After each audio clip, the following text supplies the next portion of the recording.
Hello दोस्तों, स्वागत है आपका अपने यूट्यूब चैनल मैथ ओमेगा में। आज हम दोस्तों बात करेंगे क्लास 10th के ट्रिग्नोमेट्री रेशियो के बारे में। ठीक है, इससे पिछले वाली वीडियो में हम लोगों ने देखा था कुछ क्वेश्चन को। अब हम लोग उसी क्रम में आगे बढ़ते हैं और कुछ और क्वेश्चन को देखते हैं। तो आज का हमारा यह पहला क्वेश्चन है, if sine A equal to 3/5 find cos A and tan ए।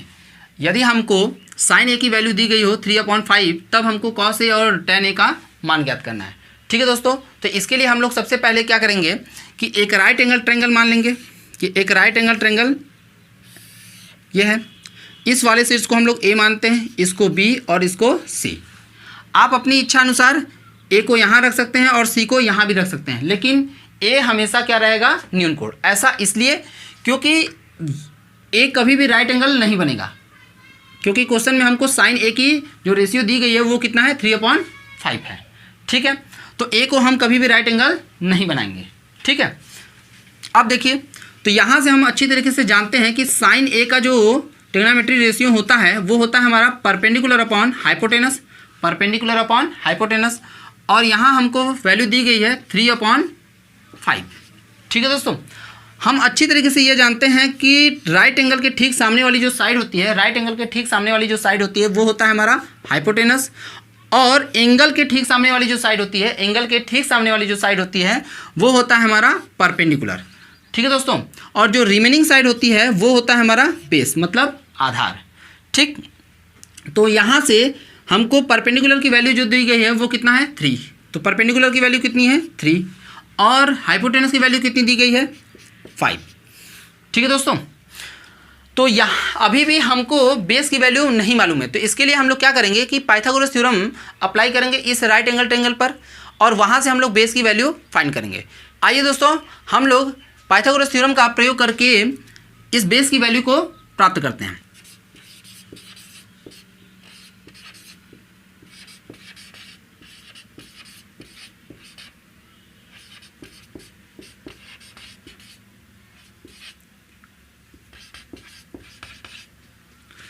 तो पाइथागोरस थ्योरम यह कहता है दोस्तों कि दो छोटी भुजाओं के वर्गों का योग बड़ी भुजा के वर्ग के बराबर होता है। मतलब दो छोटे साइड जो होते हैं उसका स्क्वायर का समअप जो होता है वो बिगर साइड के स्क्वायर के इक्वल होता है। ठीक है दोस्तों, देखिए, तो हम जानते हैं अच्छी तरीके से कि हाइपोटेनस जो ये सबसे बड़ी भुजा है वो क्या है हमारा हाइपोटेनस। तो हाइपोटेनस का स्क्वायर इक्वल टू क्या हो जाएगा, परपेंडिकुलर के स्क्वायर और प्लस बेस का स्क्वायर।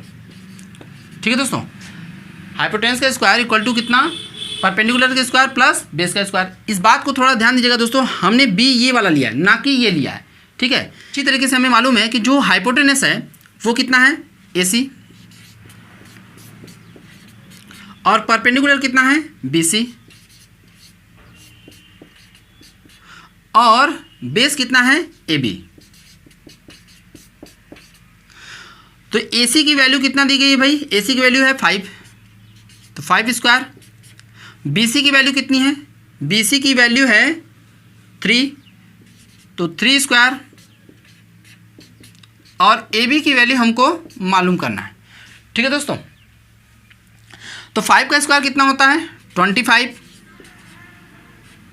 और 3 का स्क्वायर कितना होता है, 9 प्लस AB।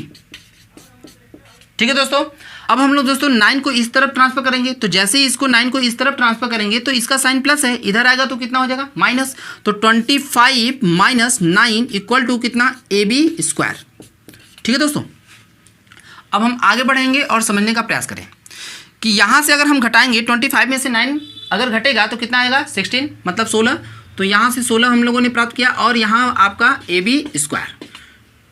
ठीक है दोस्तों, तो हम जानते हैं दोनों साइड का हम लोग क्या करें, स्क्वायर रूट ले लें। तो दोनों साइड का स्क्वायर रूट लेंगे, तो जैसे ही हम इस साइड का स्क्वायर रूट लेंगे तो यह 16, और यहाँ कितना हो जाएगा, AB। ठीक है दोस्तों, तो 16 का अगर स्क्वायर रूट आप निकालते हैं तो कितना प्राप्त होगा, 4। 16 का स्क्वायर रूट कितना हो जाएगा, 4। यहाँ पर हम केवल पॉजिटिव वैल्यू की बात करेंगे। ठीक, तो AB इक्वल टू कितना हमें प्राप्त हो जाएगा, 4। ठीक, तो यहाँ से हमने प्राप्त किया AB की वैल्यू 4। अब हम लोग दोस्तों cos A और tan A की वैल्यू फाइंड करते हैं। आइए, तो cos A equal to cos A के लिए जो ट्रिग्नोमेट्री रेशियो होता है, cos A के लिए ट्रिग्नोमेट्री रेशियो वो होता है हमारा कितना, base upon hypotenuse, base upon hypotenuse मतलब आधार बटे कर्ण, ठीक है।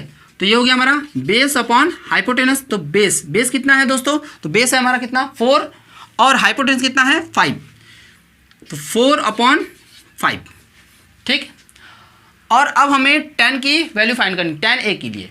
तो tan a के लिए हम लोग ध्यान दें, तो tan a, तो tan के लिए जो ट्रिग्नोमेट्री रेशियो होता है वो होता है हमारा perpendicular upon base, perpendicular upon base मतलब लंब बटे आधार, ठीक। तो परपेंडिकुलर अपॉन बेस, तो परपेंडिकुलर कितना है, तो परपेंडिकुलर है 3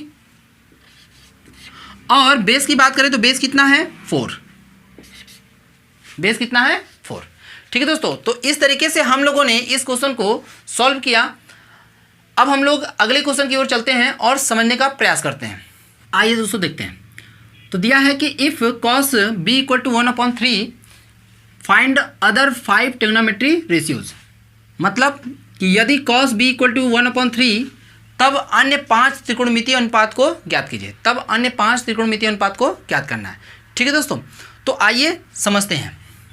तो इसके लिए दोस्तों हम लोग सबसे पहले एक राइट एंगल ट्रायंगल ले लेंगे, मतलब समकोण त्रिभुज, जिसमें इस वाले शीर्ष को हम लोग B मान लेते हैं, इसको A मान लेते हैं और इसको C मान लेते हैं। जैसा कि हमने पिछले बताया था कि एंगल B को हमको न्यून कोण लेना पड़ेगा, ऐसा इसलिए क्योंकि B कोण जो है वो राइट एंगल नहीं बन सकता है, ठीक, क्योंकि हमको cos B की ट्रिग्नोमेट्री रेशियो 1/3 दिया है। अब हम लोग क्या करेंगे दोस्तों, हम अच्छी तरीके से जानते हैं कि एंगल A के ठीक सामने वाली जो साइड होगी, मतलब राइट एंगल के ठीक सामने वाली जो साइड होगी वो होता है हमारा हाइपोटेनस। कोण B के ठीक सामने वाली जो साइड होगी, क्योंकि हमने B को एंगल कंसीडर किया है तो इसलिए हम लोग कोण B के ठीक सामने वाली जो साइड लेंगे वो क्या लेंगे, परपेंडिकुलर, मतलब लंब। अब जो रिमेनिंग साइड होगी वो होगा हमारा बेस, ठीक है दोस्तों। अब यहाँ पर हम B जो दोस्तों मान रहे हैं वो ये भी नहीं है, ये हम केवल बेस के लिए प्रयोग कर रहे हैं। अब हम लोग दोस्तों cos B का ट्रिग्नोमेट्री जो रेशियो मानते हैं हम लोग, cos के लिए जो ट्रिग्नोमेट्री रेशियो होता है वो होता है हमारा बेस अपॉन हाइपोटेनस। तो बेस अपॉन हाइपोटेनस, तो cos B के लिए कितना दिया गया है 1/3, ठीक है दोस्तों। मतलब बेस की वैल्यू को हम लोग क्या मानेंगे 1 और हाइपोटेनस को क्या मानेंगे हम लोग 3। तो बेस कितना दे दिया गया 1 और हाइपोटेनस कितना दे दिया गया 3। लेकिन अभी भी हमको परपेंडिकुलर मालूम नहीं है, मतलब लंब हमें मालूम नहीं है। तो इसके लिए हम लोग क्या करेंगे कि पाइथागोरस थ्योरम इस राइट एंगल ट्रायंगल पर लगाकर हम लोग परपेंडिकुलर की वैल्यू को फाइंड करेंगे। आइए दोस्तों प्राप्त करते हैं।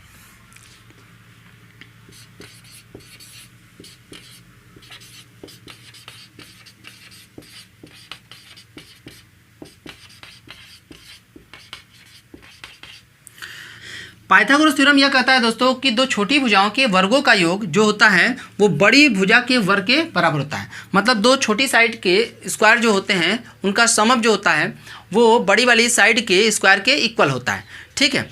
तो हम अच्छी तरीके से ये जानते हैं कि जो हाइपोटेनस का वर्ग होगा वो परपेंडिकुलर का वर्ग प्लस बेस के वर्ग के समअप के इक्वल होगा, ठीक है।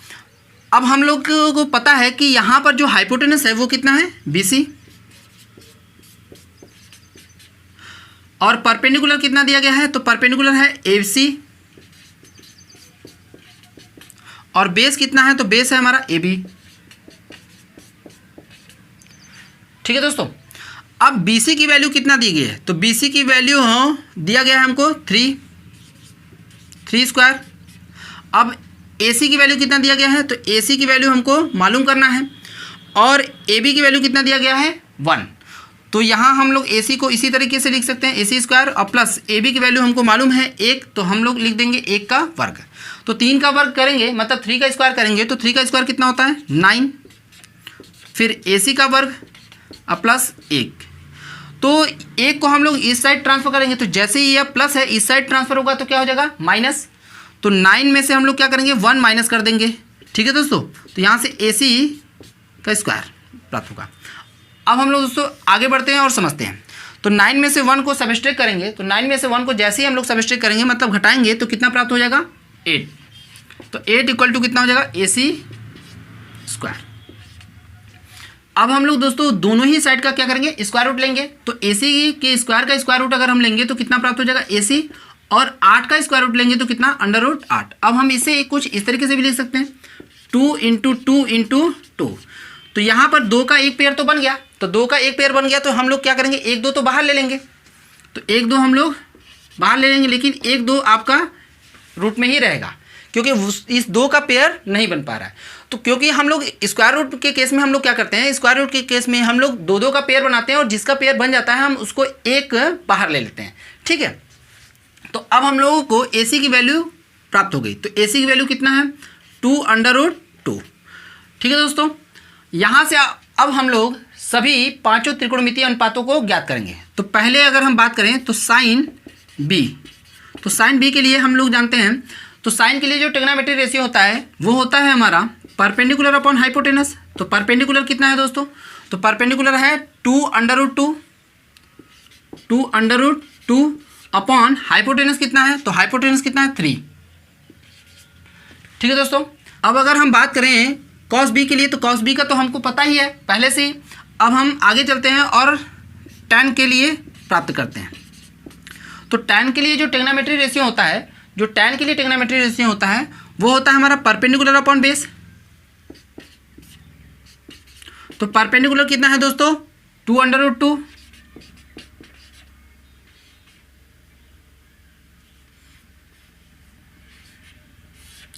और बेस कितना है दोस्तों 1।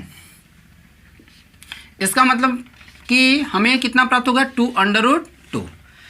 तो साइन का हो गया, tan का हो गया। अब हम लोग प्राप्त करेंगे कोसेक के लिए, तो कोसेक B, तो कोसेक B के लिए हम लोग अच्छी तरीके से जानते हैं यह साइन का ही रिवर्स होता है, उल्टा, ठीक है। तो यह हो जाएगा हमारा कितना, हाइपोटेनस अपॉन परपेंडिकुलर। तो हाइपोटेनस कितना है दोस्तों 3 और परपेंडिकुलर कितना है दोस्तों 2√2।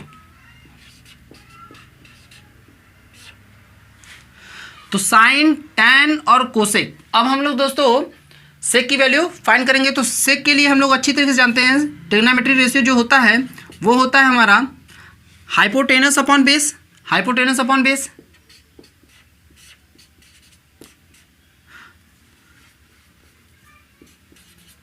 तो हाइपोटेनस कितना दिया गया है, तो हाइपोटेनस है 3। अगर बेस की बात करें तो बेस कितना दिया गया है 1। इसका मतलब हमें कितना प्राप्त हो गया, केवल 3। अब हम लोग अंतिम ट्रिग्नोमेट्री रेशियो की बात करते हैं जो है कॉट। तो कॉट B, अगर हम कॉट B के लिए कहेंगे तो यह tan का उल्टा होता है। तो tan है क्या, परपेंडिकुलर अपॉन बेस। तो कॉट के लिए क्या हो जाएगा, बेस अपॉन परपेंडिकुलर। तो बेस की वैल्यू कितनी है, तो बेस की वैल्यू है 1 और परपेंडिकुलर की वैल्यू कितनी है 2√2, ठीक है दोस्तों। तो इस प्रकार से हम लोगों ने कॉस B की वैल्यू फाइंड होने पर अन्य सभी त्रिकोणमितीय अनुपातों को प्राप्त कर लिया, ठीक है दोस्तों। अब हम लोग एक और क्वेश्चन की ओर चलते हैं और समझने का प्रयास करते हैं। आइए दोस्तों देखते हैं। तो if cosec A equal to कितना है, √10, फाइंड अदर 5 ट्रिग्नोमेट्रिक रेशियोज। मतलब यदि कोसेक A इक्वल टू कितना दिया गया हो, कड़ी में 10, तब अन्य 5 त्रिकोणमितीय अनुपात हमको ज्ञात करना है, अन्य 5 त्रिकोणमितीय अनुपात ज्ञात करना है। तो हम अच्छी तरीके से जानते हैं कि कोसेक के लिए जो त्रिकोणमितीय अनुपात होता है वो होता है हमारा हाइपोटेनस अपॉन परपेंडिकुलर, और यहाँ दिया कितना गया है √10 और हम इसको अपॉन 1 मान लेते हैं, ठीक है। तो हाइपोटेनस कितना हो गया √10 और परपेंडिकुलर कितना हो गया 1। तो अब हम लोग एक राइट एंगल ट्रायंगल ले लेंगे, मतलब एक समकोण त्रिभुज जिसमें A इसको और B को हम लोग राइट एंगल मान लेते हैं और C हमारा ये हो गया, ठीक है दोस्तों। तो यहाँ से इसको हमने राइट एंगल, और राइट एंगल के ठीक सामने वाली जो साइड होती है वो होता है हमारा कितना, हाइपोटेनस। तो ये हो गया हमारा हाइपोटेनस जिसकी वैल्यू कितना दी गई है √10, और एंगल A के ठीक सामने वाली जो साइड होगी, जिस एंगल को हम लोग कंसीडर करते हैं उसके ठीक सामने वाली जो साइड होगी वो होता है हमारा कितना, परपेंडिकुलर, और इसकी वैल्यू कितनी दी गई है 1। AB हमको निकालना है, ठीक है। तो ये जो AB होगा वो क्या होगा हमारा बेस, ठीक, और इसे ही हमको क्या करना है, प्राप्त करना है, ठीक है, तो हम लोग क्या करेंगे कि इस right angle triangle A B C पर पाइथागोरस थ्योरम अप्लाई करेंगे और पाइथागोरस थ्योरम अप्लाई करके हम लोग क्या करेंगे, बेस की वैल्यू फाइंड करेंगे। हम लोग अच्छी तरीके से जानते हैं कि पाइथागोरस थ्योरम यह कहता है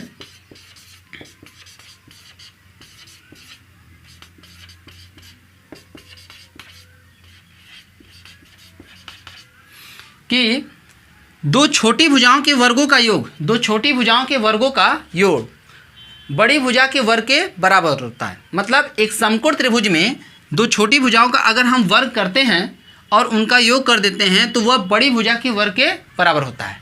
ठीक है दोस्तों, तो इसका मतलब ये हुआ कि हाइपोटेनस का स्क्वायर इक्वल टू परपेंडिकुलर का स्क्वायर प्लस बेस का स्क्वायर। तो हाइपोटेनस कितना है भाई, कड़ी में 10, तो कड़ी में 10 का वर्ग बराबर परपेंडिकुलर कितना है, एक का वर्ग प्लस बेस का स्क्वायर। तो कड़ी में 10 का वर्ग करेंगे, तो कड़ी में 10 का वर्ग समझने का प्रयास करिए।